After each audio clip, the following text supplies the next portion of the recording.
안녕하세요. 이야기 드라마 치료연구소 이드치연구소 지경주입니다.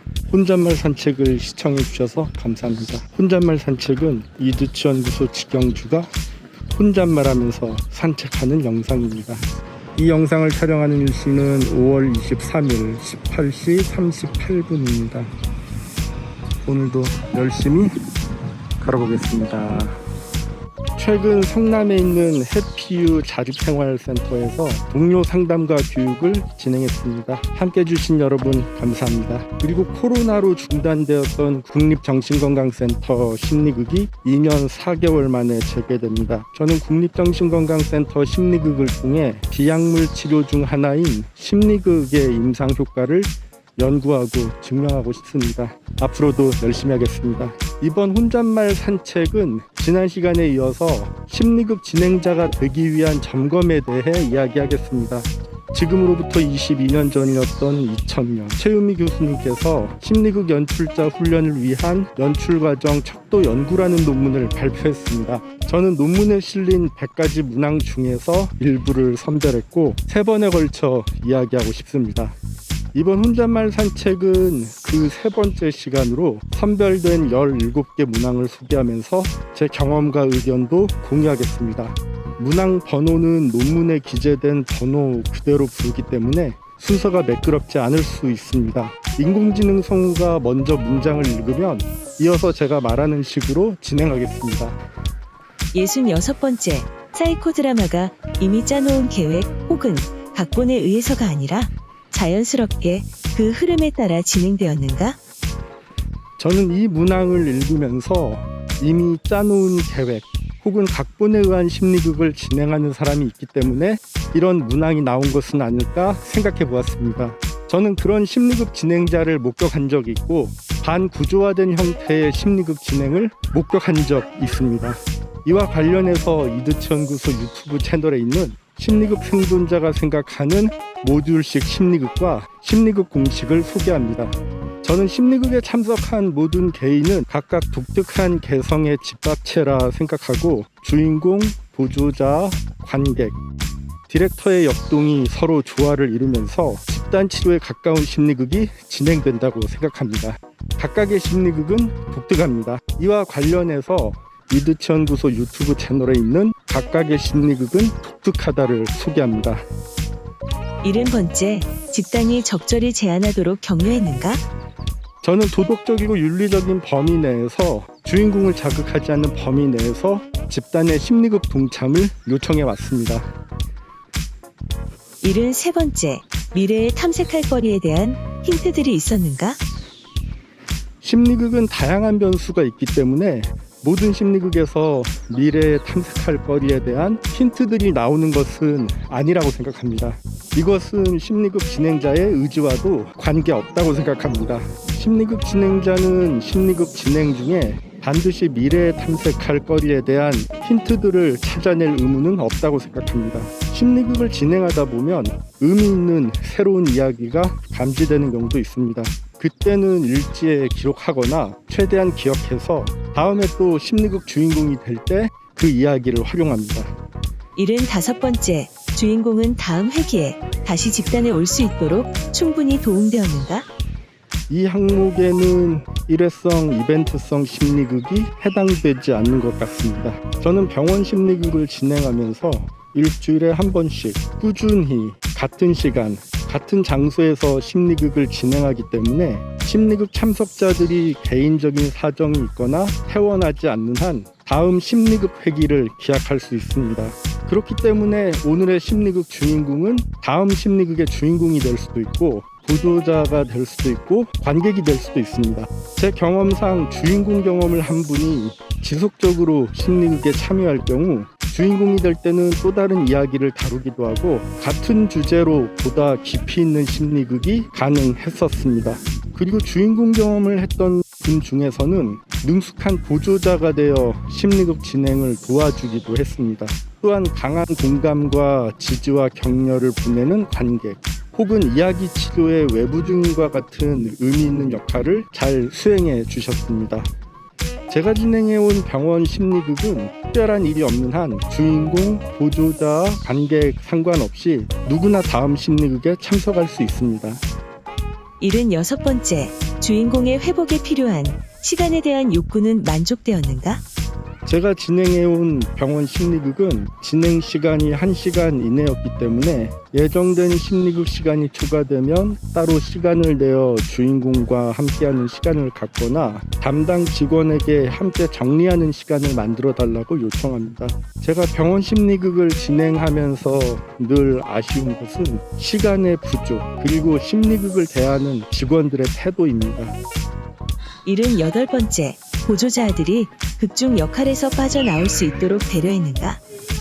저는 보조자들이 심리극 진행에 중요한 인적 요소라고 생각하기 때문에 보조자들이 극중 역할에 너무 몰입하지 않고 심리극이 끝난 뒤 역할에서 벗어나는 시간을 갖습니다. 저는 이 시간을 역할 벗기, 역할 털기라고 부릅니다. 이와 관련해서 이드치연구소 유튜브 채널에 있는 심리극 보조자를 위한 시간이라는 영상을 소개합니다. 제 경험상 보조자를 함부로 대하고 함부로 취급하는 심리극 진행자는 보조자의 역할 벗기, 역할 털기에 별 관심이 없었습니다. 80번째, 집단이 솔직한 반응을 할 수 있는 분위기였는가? 저는 도덕적이고 윤리적인 범위 내에서 안전한 자기 표현과 공감, 공유의 기회를 보장하는 병원에서 심리극을 진행하고 싶습니다. 81번째, 연출자는 좋은 의미의 충고나 해석으로부터 주인공을 보호할 수 있었는가? 저는 충고나 해석으로부터 주인공을 보호하려 애썼지만 충고나 해석으로부터 주인공을 보호하지 못한 경우가 있었습니다. 특히 자신의 사회적 지위를 강하게 내세운 분의 갑작스러운 충고나 해석으로부터 주인공을 보호하지 못한 경우도 있었고, 심리극 스텝으로 참여한 분의 갑작스러운 충고나 해석으로부터 주인공을 보호하지 못한 경우도 있었습니다. 가슴 깊이 반성합니다. 82번째, 연출자는 집단과 자신의 경험을 나누었는가? 저는 심리극을 진행하면서 저의 경험을 집단과 나누는 기회를 가질 때가 있었습니다. 하지만 필수라고 생각한 적은 없었습니다. 85번째, 연출자는 자신이 한 작업에 대하여 건전하게 평가할 수 있었는가? 건전한 평가가 무엇인지 잘 모르겠습니다만 저는 심리극 진행자가 자신의 심리극에 대해 지나치게 관대하고 스태프들의 의견을 묵살한다면 심리극 진행자로서 역량의 문제를 노출할 수밖에 없을 것 같습니다. 저는 자신의 사회적 지위를 내세우면서 의견을 제시한 스태프에게 인신공격하는 모습을 목격한 적이 있습니다. 이런 심리극 진행자는 자신을 향한 건전한 평가가 가능할지 잘 모르겠습니다. 87번째, 전이 문제가 적절히 다루어졌는가? 88번째, 역전이 문제가 적절히 처리되었는가? 이번 두 문항은 한 번에 다루고 싶습니다.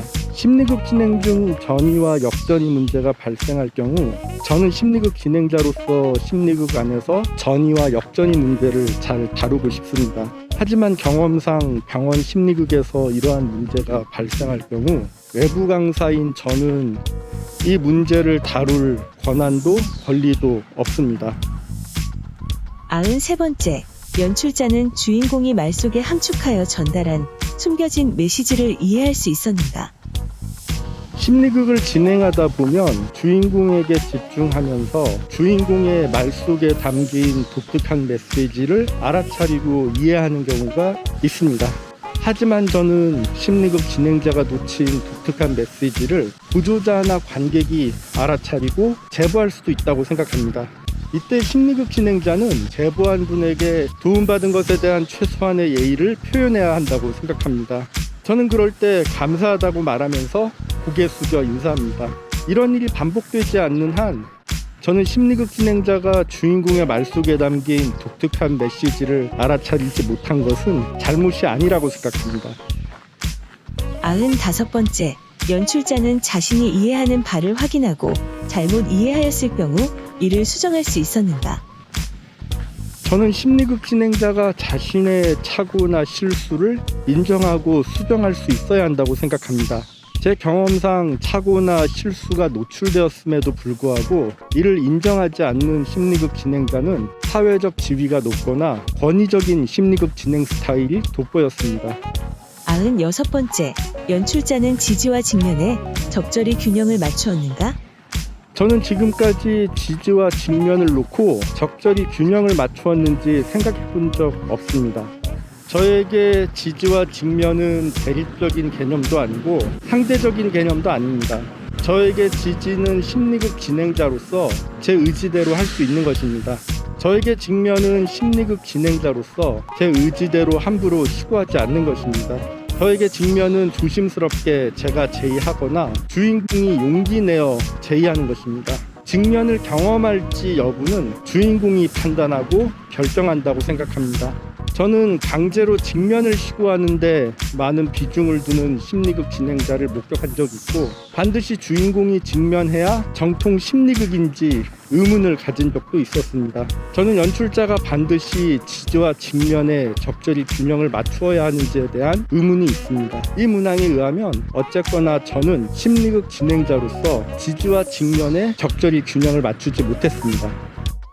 98번째, 연출자는 집단을 이끌면서 집단이 원하는 바에 맞추어 나가는 역할을 적절히 균형 있게 해 나갔는가?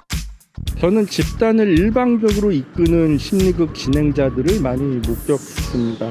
저의 경우 집단을 이끌어야 할 때 신중한 태도를 취하려고 언행에 주의하려고 노력했습니다. 그리고 집단이 원하는 바에 맞추어 나가는 심리극 진행을 위해 노력했습니다.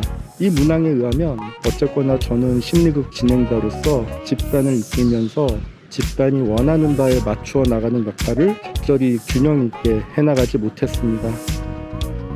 100번째, 연출자는 사이코 드라마 방식이 가진 잠재적 힘에 대하여 신뢰하고 있는 것 같았는가? 저는 심리극의 잠재적 힘을 신뢰하는 정신건강의학과 의사와 정신건강 전문 요원이 지금보다 훨씬 더 많아지기를 희망합니다. 이제 혼잣말 산책을 마무리 지어야 할 것 같습니다.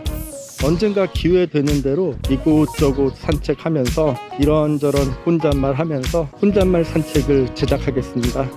이상 이야기 드라마 치료 연구소 이드치 연구소 직영주의 혼잣말 산책이었습니다. 시청해 주셔서 감사합니다.